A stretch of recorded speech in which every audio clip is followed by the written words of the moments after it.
আসসালামু আলাইকুম রহমতুল্লাহ। প্রিয় বন্ধুরা, আমাদের মধ্যে কিন্তু এখন শীতের আমেজ চলতেছে। শীতকালে নামাজ পড়তে মজা, বিভিন্ন আমল করতে মজা, রোজা রাখতে মজা, সবকিছু করতেই মজা। তো নবী করিম সাল্লাল্লাহু সাল্লাম এই শীত নিয়ে কি বলছেন, সাহাবারা শীত নিয়ে কি বলছেন আমরা একটু জানি। নবী করিম সাল্লাল্লাহু আলাইহি ওয়াসাল্লাম ইরশাদ করেন, শীতকালে রোজা শীতল গনিমত। শীতকালের রোজা শীতল গনিমত কেন বললেন? শীতকালের রোজা তো হচ্ছে আমরা প্রতি মাসে ৩টি করে রোজা রাখি। ১৩, ১৪, ১৫। যেমন আমরা শীতকালে পানি কম খাই, পানির পিপাসা কম লাগে।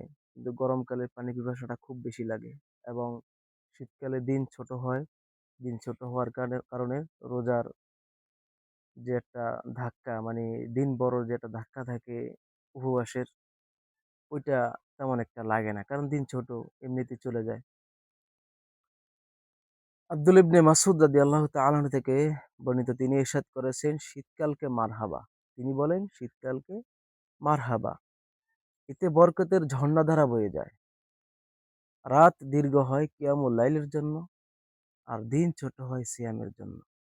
অর্থাৎ আমরা বলতে পারি, দিন ছোট মানে শীতকালে রোজা রাখতেও অনেক মজা। ওমর রাদিয়াল্লাহু তাআলা থেকে বলি, ওমর রাদিয়াল্লাহু তাআলা আনহু বলেন যে শীতকাল মুমিনের জন্য গনিমত। তাহলে শীতকাল হচ্ছে মুমিনদের জন্য গনিমত। আর নবী করিম সাল্লাল্লাহু আলাইহি সাল্লাম অনেকটি হাদিসে বলেছেন যে শীতকাল মুমিনের ভরা বসন্ত। দীর্ঘ রাত তাহাজ্জুদে কাটায়, দিন ছোট হওয়ার কারণে তা রোজায় কাটিয়ে দিতে পারে।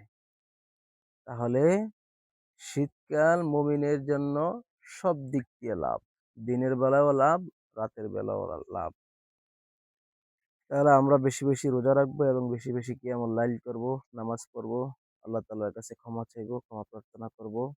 শীতকালে কিন্তু গরমের যে একটা প্যারা থাকে, ওই গরমের প্যারাটা থাকে না। শীতকালে আমরা আহ ধৈর্য সহকারে সুন্দরভাবে ভালোভাবে নামাজ আদায় করতে পারি। আল্লাহ তাআলা আমাদেরকে সেই তৌফিক দান করুক। আমিন।